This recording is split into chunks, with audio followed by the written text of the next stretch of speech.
장동혁 트럼프 해동설이 다시 나옵니다. 좌파가 초긴장을 하고 있다. 왜? 우파가 총결집을 할 수가 있다는 이야기죠. 일단 오늘 조금 전에 말씀드린 홍준표가 막 흐트러 놓고 간 대구시장 경선 주호영, 이준숙 두 사람은 이제 컷오프 당해서 무소속 출마 이야기가 나오는데 6명이 경선을 해서 일단 2명으로 압축이 됐습니다. 압축이 된 후보가 추경호, 유용하 6명 추경호, 유용하 현역 의원이죠. 두 사람으로 압축이 됐고 4명은 이제 탈락을 했습니다. 3명은 탈락을 하고 주호영 의원과 이준석 전 방통위원장은 무소속 출마를 이제 할지 안 할지 그건 봐야 되는데 일단 추경호, 유용하, 추경호 의원은 대구 달성이죠. 유용하 의원은 대구 달서갑이죠. 그러면은 이 두 사람 중에 한 사람이 대구시장 후보가 되면은 그 자리에서 보궐선거가 치러집니다. 대구 보궐선거 한 곳은 확정이죠. 그게 달성이냐, 달서갑이냐 이 문제인데 지금 만약에 한 곳에 치러진다면은 이준석 전 방통위원장이 물론 오늘도 계속 무소속으로 출마를 하겠다고 이야기를 하고는 있지만 대구에서 보궐선거가 확실해졌기 때문에 그것을 선택지로 좀 돌려달라고 장동혁 대표도 그때 이야기를 했죠. 그런 이제 변수들이 어떻게 될지 지금부터 이제 구체화됩니다. 정리가 됩니다. 대구시장 본경선의 두 사람 추경호, 유용하 의원은 19일 날 모레입니다. 모레 한 차례 토론회를 가지고 24일에서 25일 이틀 동안 책임당원 투표 50%, 일반 시민 여론조사 50%를 해서 24일, 25일 동안 여론조사가 이루어지고 투표가 이루어지고 최종 후보 발표는 26일 다음 주 일요일 날 추경호든 유용하든 한 사람이 이제 후보가 되는 거죠. 그러면 그 다음부터 이진숙, 주호영 이 두 사람하고 같이 지금 그런 이야기도 나오고 있습니다. 그러면은 대구 시민단체에서 그런 이야기가 나온다는데 아이디어 차원에서 나온다고 합니다. 뭐냐면은 여기서 추경호, 유용하 두 사람 중에서 한 사람이 되죠. 여기서 따로 이제 리거를 대결을 벌여서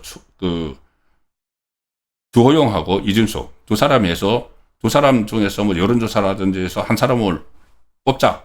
그리고 여기서 뽑힌 한 사람, 여기서 뽑힌 한 사람 이렇게 해서 최종 후보를 가리자는 아이디어도 나온다고 하는데 그건 이제 이 당에서 공식적으로 후보가 된 사람이 받아들이기 상당히 어려운 상황이죠. 그래서 결과적으로는 좀 대승적 차원에서 제가 계속 말씀드렸다시피 주호영 의원은 차라리 선대위원장을 대구 선대위원장을 맡아서 대구가 지금 어려우니까는 보수의 짐장보가 어려우니까는 위원장을 맡아서 또 특히 어제 이철우 경북도지사가 제 유튜브에 출연해서 대구 경북 통합선대위 이야기를 했죠. 대구 경북을 같이 아우르는 선대위, TK 선대위 이것도 괜찮은 방법입니다. 그런 것을 맡아서 조영 의원이 좀 본인이 내려놓는 모습 그리고 헌신하는 모습을 보여주면은 2년 후에 다시 총선 공천 받을 수도 있는 거죠. 그리고 이준석 방통위원장도 물론 본인이 지금 지지율 1위를 하고 있다. 상당히 억울하지만은 지금 비상시국이니까 또 국회에 나가서 싸우라는 이런 요구도 많으니까 그 방안도 한번 검토를 하면은 좀 정리가 될 수도 있다고 봅니다. 자, 장동혁 대표가 오늘 원래 지금쯤이면 이제 귀국을 했어야 됩니다.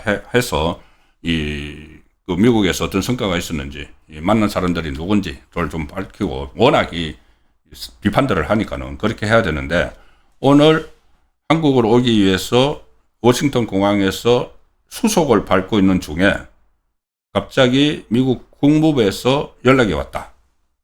좀 일정을 좀 늘려달라. 그래서 20일 새벽으로 미뤘다. 그러니까 오늘 오후 늦게 오려고 했는데 20일 새벽으로 미뤘다. 그러니까는 야간 빼면 한 이틀 동안 더 활동할 수 있는 이 기간이 늘어난 것이죠. 그러면은 왜 2, 3일을 더 늦춰달라고 했을까? 국무부에서. 자, 국무부 장관은 루비오죠. 근데 단순히 국무부 장관을 만나는데 2, 3일을 늦춰달라고 할 수는 없죠. 그 대한민국의 제1야당 대표에게. 그래서 뭔가 다른 깜짝 카드가 있지 않을까.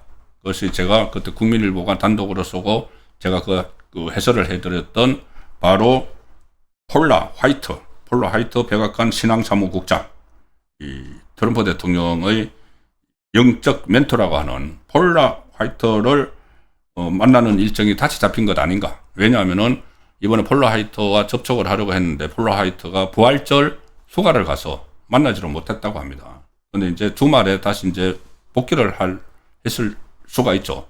그것 때문이 아닌가. 이제 짐작만 합니다. 아직은 이제 나중에 확인이 돼야 되는데, 폴라 화이트는 이 백악관 신앙사무국장으로 트럼프의 집무실 바로 옆에 집무실이 있습니다. 그래서 그때 김민석이 갔을 때 이 폴라 화이트가 소개를 시켰죠. 주선을 했죠. 트럼프를 만나게.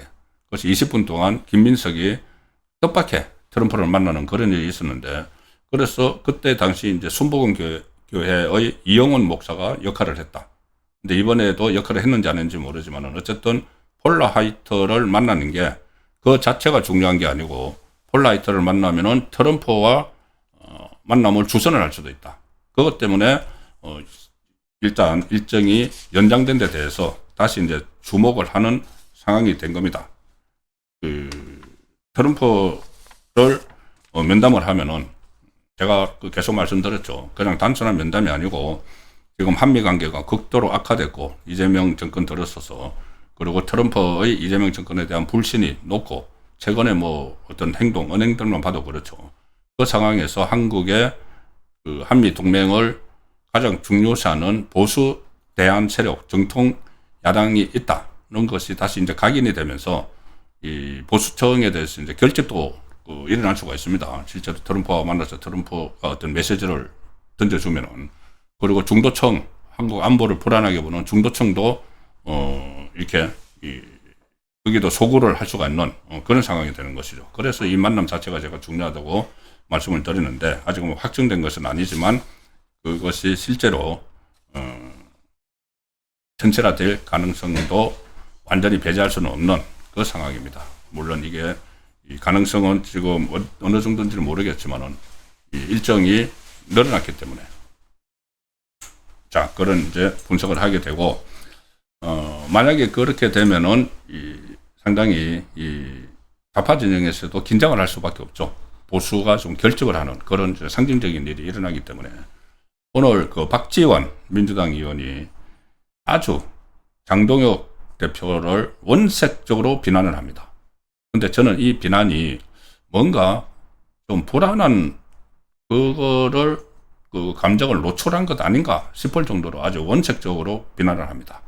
무슨 뭐 정치 사이코패스다, 박지원 입국 정지라도 시켜야 된다, 이런 이야기를 막 합니다. 페룬 당대표, 그리고 제정신이 아니다, 미국까지 가서 저 GX를 하고 있다,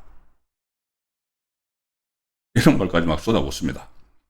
자, 그 미국 의회 의사당 앞에 이제 그 사진 찍은 거 이런 걸 가지고, 근데 이런 것들이 이렇게 반응을 하는 것이, 박지원은 이 감각이 있죠. 어쨌거나 본인이 정치 구단이라고 하니까는 이게 장동혁 대표의 미국 방문이 뭔가 다른 대전환이 있을 수도 있다는 이 촉이 좀 발동을 한 것 아닌가, 그런 생각도 듭니다. 실제로 트럼프와의 면담이 성사가 되면은 좀 전환점이 일어날 수가 있기 때문에 그런 소식을 드립니다. 그리고 만약에 그런 게 있으면은 상당히 의미가 있는 부분이 있습니다. 뭐냐면은 사이 보수 이야기를 많이 하죠. 사이 보수. 지금 이 윤석열 전 대통령이 탄핵되고 나서 여론조사에도 응하지 않고 또 이 보수 우파 유튜브도 잘 보시지 않는 분들이 많이 늘어났습니다. 유튜브 보시지 않는 분들이 너무 이제 그 실망을 했어. 그분들이 이제 사이 보수인데 그분들이 투표장에 나갈 수가 있다. 만약에 그런 이제 거기에 다가 그 뭐 트럼프 대통령하고 면담을 해서 그게 전부 다가 아니지만은 그래도 이렇게 뭔가 이 보수 우파가 다시 이제 일을 하고 활동을 하는 대안 세력으로 자리매김하는 모습을 보여주면 사이 보수가 투표장에 갈 수 있다. 이게 서로 연결이 되는 거죠. 그런데 사이보수의 실체에 대해서 오늘 중앙일보가 분석을 한 게 있습니다. 상당히 주목할 부분인데 그 내용을 보여드리죠. 자, 김부겸 트라우마 안긴 그들, 여 사이보수 경계론 퍼진다. 지금 사이보수 이 경계론이 퍼지고 있는 이 상황에서 이 트럼프와 장동현 대표의 면담이 만약에 성사가 되면 그것이 전부 다 좀 가속도가 붙겠죠. 뭐 사이보수가 있기 때문에 지금 민주당에서는 지방선거 다 이긴다고 하지만 사이보수가 있기 때문에 안심하기 이르다 이런 말들이 나오고 있다고 합니다. 단적으로 굳이 사이보수가 있다고 좌파에서 파악을 하는 이유가 뭐냐. 이제 뭐 여론조사 저도 잘 믿지 않지만은 어쨌든 여론조사를 보면은 갤럽 여론조사에서 민주당과 국민의힘의 정당 지지율 격차 이거하고 6.3 지방선거에서 여당 승리를 바라느냐 야당 승리를 바라느냐 격차의 차이가 많다.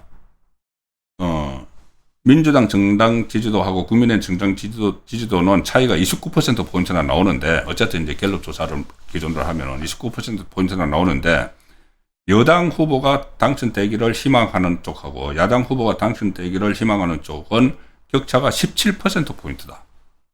그러니까는 이 사이보수들이 민주당 지지, 그러니까 국민의힘 지지, 여기서 적극적으로 이제 응답을 안 하지만은, 이 야당 후보가 좀 당선돼야 좋겠다는데 저는 그거보다는 조금 더 적극적으로 응답을 한다는 거죠. 그래서 그 차이가 12%포인트 정도가 나오기 때문에 이 선에서 사이보수가 지금 존재하는 것 아니냐는 거고, 지금 김부겸 트라우마가 무슨 이야기냐 하면은 지금 김부겸 여론조사에서 국민의힘 후보들에게 앞서고 있다고 다 나오죠. 그런데 김부겸 후보가 2020년에 그때 총선에 나갔습니다.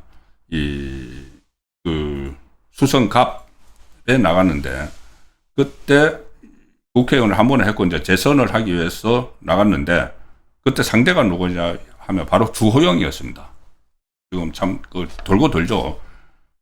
그때 문재인 정권 때고 김부겸이 수성갑에 나갔고 야당에서는 주호영 의원이 나갔는데 선거 전 여론조사에서 양쪽이 오차 범위 안에서 접전을 벌였었습니다. 오차 범위 안에서 초박빙이다 이런 말이 나왔는데 실제로 투표를 해서 까보니까 주호영 59.8 거의 60%, 김부겸 39.3 40%, 20.5%포인트 차가 나서 김부겸이 낙선해버렸습니다. 그러니까 여론조사에 응답을 하지 않았던 사이보수들이 쏟아져 나왔던 거죠. 투표장으로. 그래서 김부겸 트라우마가 있는 그들은 사이보수죠. 그래서 경계론이 퍼진다. 여기서 또 그것을 좀 이제 사이보수가 등장을 할 수 있는 그 자극제가 있다고 하면은 선거 상황이 달라질 수도 있습니다. 그 자극제 중에서 가장 당면할 수가 있는 것이 장동현 대표와 트럼프 대통령의 면담인데, 물론 아직 그 부분에 대해서는 불확실하기는 합니다.